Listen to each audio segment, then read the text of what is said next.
Holi Trinity church Bollaram సమర్పిస్తున్న అనుదిన వాక్య ధ్యానాలను వీక్షిస్తున్న ప్రియమైన సంఘ సభ్యులకు, అదేవిధంగా ఈ కార్యక్రమాన్ని మరి ఎంతో ఆసక్తితో చూస్తున్న ఆత్మీయులైన ప్రేక్షకులందరికీ మన రక్షకుడైన యేసుక్రీస్తు ప్రభుని అతి శ్రేష్టమైన నామంన మా హృదయపూర్వక స్వాగతం. God's mercy to overcome temptations, శోధనను జయించుటకు మరి దేవుని కృప అనే నేటి అంశంపై మన ప్రియ సంఘ సభ్యులు శ్రీమతి పి జాయిస్ కిరణ్ గారు అందించే సందేశాన్ని ఈరోజు మనం విందాం. సందేశానికి ముందు ఈ భక్తి గీతం.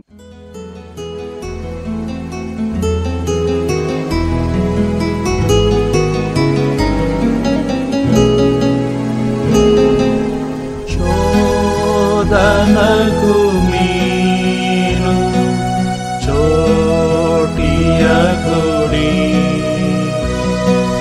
ధైర్యము వహించి పోరాటమును సాధించెడు వారు జయించెదరు. సాతానుకులుగా పాపంబగును, యేసు శక్తిని కోరి ఎల్లకాలము వేడు, యేసుడాశతో మిమ్ము దాసి నడుపును. జయించెడు వారు సౌందర్య ప్రభున్, వారు మకుటం ధరించెదరు. ప్రభుండగు యేసు నీ కంబు నమ్ము, నాయనే నిత్యం సాయమునిచ్చున్. యేసు శక్తిని గోరి ఎల్లకాలము వేడు, యేసుడాశతో మిమ్ము దాసి నడుపును.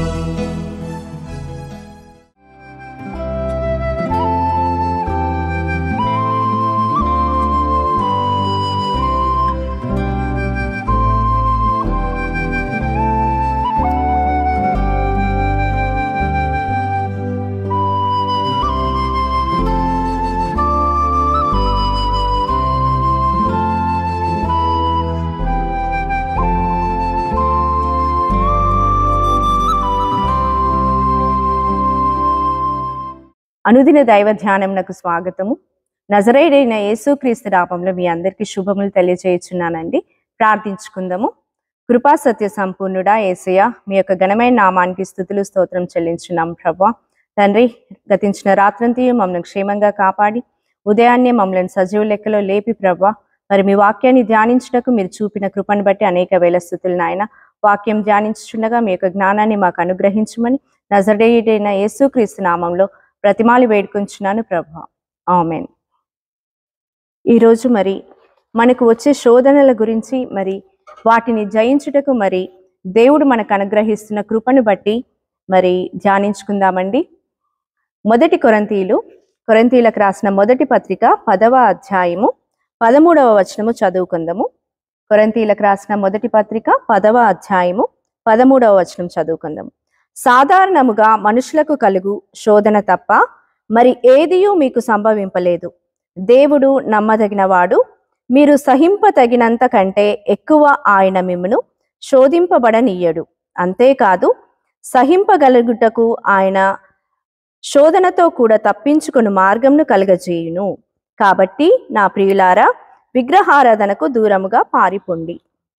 మరి ఇక్కడ పౌలు భక్తులు మరి కొరింథీయులకు ఈ పత్రిక రాస్తూ శోధనల గురించి మరి చెప్తున్నారు.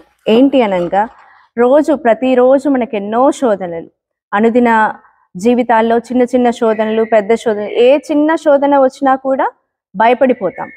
అయ్యో అసలు ఈ ప్రపంచంలో ఈ ప్రాబ్లం నాకు తప్ప ఎవరికి లేదు అని కృంగిపోతాం. మనుషులు ముందుగా చేసే పని అదే. చిన్న సమస్య వచ్చినా కూడా దాన్ని చాలా పెద్ద సమస్యగా ఆలోచించి మరి అంతకంటే గొప్ప దేవుణ్ణి మనం మర్చిపోతాం. ఆయన సన్నిధి మరి ఆయనను ప్రార్థించినచో ఆయన కృప ఎంత గొప్పదో మనం మర్చిపోతూ ఉంటాం. అయితే ఇక్కడ పౌలు భక్తుడు చెప్తున్నాడు ఏంటంటే, దేవుడి ద్వారా కొన్ని శోధనలు వచ్చినా, మనుషుల ద్వారా వచ్చిన శోధనలైనా ఆయన సమ్మతించనిచో ఏ శోధన కూడా మన వద్దకు రాదు. అబ్రహామును చూసినట్టయితే మరి ఇక్కడ లేక కలిగిన కుమారుడు, వృద్ధాప్యంలో కలిగిన ఇసాకు, మరి ఆయనను బలిగా తీసుకుని రమ్మని యెహోవా దేవుడు చెప్పినప్పుడు అబ్రహాము ఒక నిమిషం కూడా ఆయన ఆలోచించలేదు. ఇసాకును తీసుకుని వెళ్ళి మరి అంత బలిపీఠము అనగా అంత సిద్ధం చేశాడు దేనికి, బలి ఇవ్వడానికి. కానీ ఆ సమయంలో దేవుని దూత ప్రత్యక్షమై, అబ్రహాము ఆగు, ఇసాకును కాదు నేను కోరుకుంది, నీ వెనకాల పొట్టేలు ఉంది, కేవలం నిన్ను పరీక్షించుటకు నేను ఇది చేశానని మరి దేవుడు చెప్పాడు. మరి అక్కడ ఒక నిమిషము మనము ఆ అబ్రహాం ప్లేస్లో ఉంటే మనం నిజంగా చేస్తామా? అబ్రహాము పూర్తిగా నమ్మి దేవునిపై ఆధారపడి మరి ఆ కార్యం చేశాడు. ఇసాకు అడుగుతారు, నాన్న మరి గొర్రె ఎక్కడుంది, కట్టెలు ఉన్నాయి, అన్నీ ఉన్నాయి, కానీ నిప్పు ఉంది, కానీ మరి బలి పశువు లేదు అని అంటే ఆయన పర్వాలేదు దేవుడే చూసుకుంటాడు అని అన్నాడు. మరి అక్కడ చూసినట్టయితే అబ్రహాముకున్న విశ్వాసము మనకు ఉండాలి. మరి యోబును చూసినట్టయితే ఇక్కడ మరి యోబుని శోధించుటకు సాతాను మరి యెహోవా దేవుని దగ్గర పర్మిషన్ తీసుకుంటుంది. అప్పుడు దేవుడు అనుమతించి ఆయన మరణము తప్ప అనగా ఆయన ప్రాణం తప్ప మిగతా అన్నిటి మీద కూడా సాతానుకు మరి అధికారాన్ని ఇస్తుంది. అప్పుడు మరి సాతాను వచ్చి యోబు యొక్క జీవితాన్ని మొత్తం అల్లాకల్లోలం చేస్తాడు, పిల్లల్ని చంపేస్తాడు, మరి ఆయనకున్న ఆస్తిపాస్తులను, పశువులను అన్నింటినీ నిర్మూలిస్తాడు. అయినను యోబు విశ్వాసంతోనే ఉన్నాడు. ఏమిటి, యెహోవా ఇచ్చును యెహోవా తీసుకునేనన్న మాటే మాట్లాడాడు. కానీ స్నేహితులు, చివరికి భార్య కూడా ఆయనని దూషిస్తుంది, నువ్వు దేవుణ్ణి దూషించి చనిపో అని శపిస్తుంది. అయినా కూడా యోబు చెక్కు చెదరలేదు. మరి దానికి కారణం ఆయనలో ఉన్న విశ్వాసము, దేవుని పట్ల ఉన్న విశ్వాసమే అని చెప్పాలి. మరి ఇక్కడ మనం చూసినట్టయితే దేవుని కృప గురించి మనం మాట్లాడినట్టయితే మరి కృప అంటే ఏంటి? కృప అనగా మనకు అర్హత లేకపోయినను పొందుకునే దానినే కృప అంటాం. మరి ఎన్ని శోధనలు కలిగినా కూడా ఆయన కృప మనకు చాలును. మరి శోధనలు కొన్ని దేవుని ద్వారా వస్తాయి, కొన్ని స్వయంకృత అపరాధాలు ఉంటాయి. మనం చేతులారా కొన్ని తప్పులు చేస్తాం, వాటి యొక్క పనిష్మెంట్స్ మన మీదకి వస్తూ ఉంటాయి, వాటి యొక్క శిక్ష మన మీదకి వస్తుంది. కానీ ఆ సమయంలో కూడా దేవుడు మరి మన చేయి విడువడు. ఎందుకనగా ఆయన కృపమయుడు. మరి ఆయన కృప మనకెంతో అవసరము. ఆయన కృప లేనిది మనము ఎట్టి పరిస్థితిలో నివసించడానికి, జీవించడానికి మనకు అర్హత లేదు. మరి కొన్నిసార్లు మరి మనుషులు శోధిస్తుంటారు. యోసేపు జీవితంలో చూసినట్టయితే మరి పోతీఫర్ ఇంట్లో పోతీఫర్ భార్య మరి యోసేపును శోధించినప్పుడు పోతీఫర్ లేని సమయంలో ఆయన భార్య యోసేపును శోధిస్తుంది. మరి ఆ సమయంలో యోసేపు ఏం చేస్తాడంటే తన యుక్తిని అనగా తన జ్ఞానాన్ని ఉపయోగించుకొని అక్కడి నుండి తన వస్త్రాన్ని వదిలేసి పారిపోతాడు. మరి ఆ సమయంలో దేవుడు ఆయనకు తోడుగా ఉన్నాడు. ఆ శోధనను జయించుటకు కూడా దేవుడు ఆయనకి జ్ఞానాన్ని అనుగ్రహించాడు. మనం ఎప్పుడూ కృంగిపోకూడదు. ఒక ప్రాబ్లం వచ్చింది అని అంటే అయ్యో దేవా, ఉన్న సమస్యలను నాకే, అన్ని లోకంలో ఉన్న ప్రాబ్లమ్స్ అన్నీ నాకే వస్తాయని మనం ఫీల్ అవ్వద్దు. ఎందుకనగా శోధనలు వచ్చినా కూడా దాన్ని జయించుటకు దేవుడు మనకు మార్గాన్ని సరళం చేసి ఉన్నాడు. ఆయన తట్టు తిరిగినప్పుడు తప్పకుండా మనం ఆ శోధనలను జయిస్తాము. మరి శోధనలు జయించాలి అని అంటే ఏం చేయాలి? ఒకటి, ఆయన తట్టు తిరిగి ప్రార్థించడము. ప్రార్థించిన ఆ ప్రార్థన మరి విశ్వాసంతో ప్రార్థించాలి. ఆయన జవాబు కొరకు మనము నిరీక్షించాలి. ప్రార్థించిన వెంటనే మనకి ఇన్స్టెంట్గా ఆన్సర్ రాదండి. ఎందుకంటే మరి శోధనలు రావడానికి ఎంత సమయం పడుతుందో దానికి జవాబు దొరకడానికి కూడా అంతకంటే ఎక్కువ సమయం పడుతుంది. ఈ శోధన కాలం అనగా మనం ప్రార్థించగానే మనకి ఇన్స్టెంట్గా మనకు ఆన్సర్ వస్తే ఇంకా ప్రతి ఒక్కరూ అదే పని, ప్రాబ్లం రావడం, మనం ప్రార్థించడం, మన సమస్యకి పరిష్కారం దొరకడం. మరి ఈ శోధన కాలాన్ని మనం నిరీక్షణ అంటాము. ఈ నిరీక్షణ ఎప్పుడు మనకు దేవుడు నేర్పిస్తాడు? అది నేర్చుకోవాలి అనగా ఒక శోధన వచ్చినప్పుడు మనం ప్రార్థించాలి. ఆ ప్రార్థనకు మనకు జవాబు దొరకాలి అని అంటే కొంత సమయం పడుతుంది.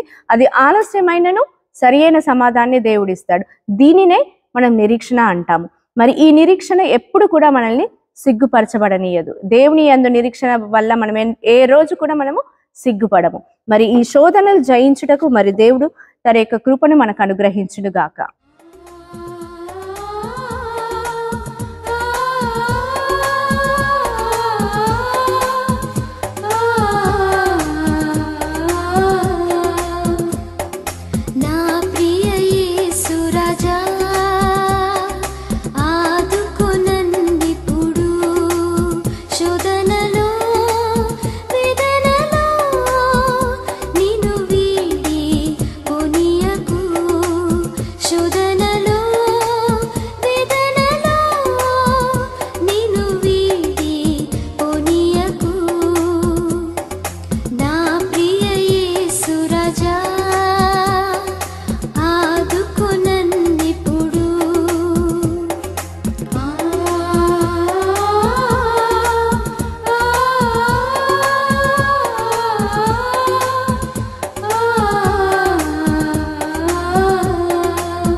ఆదరించు నా ప్రియ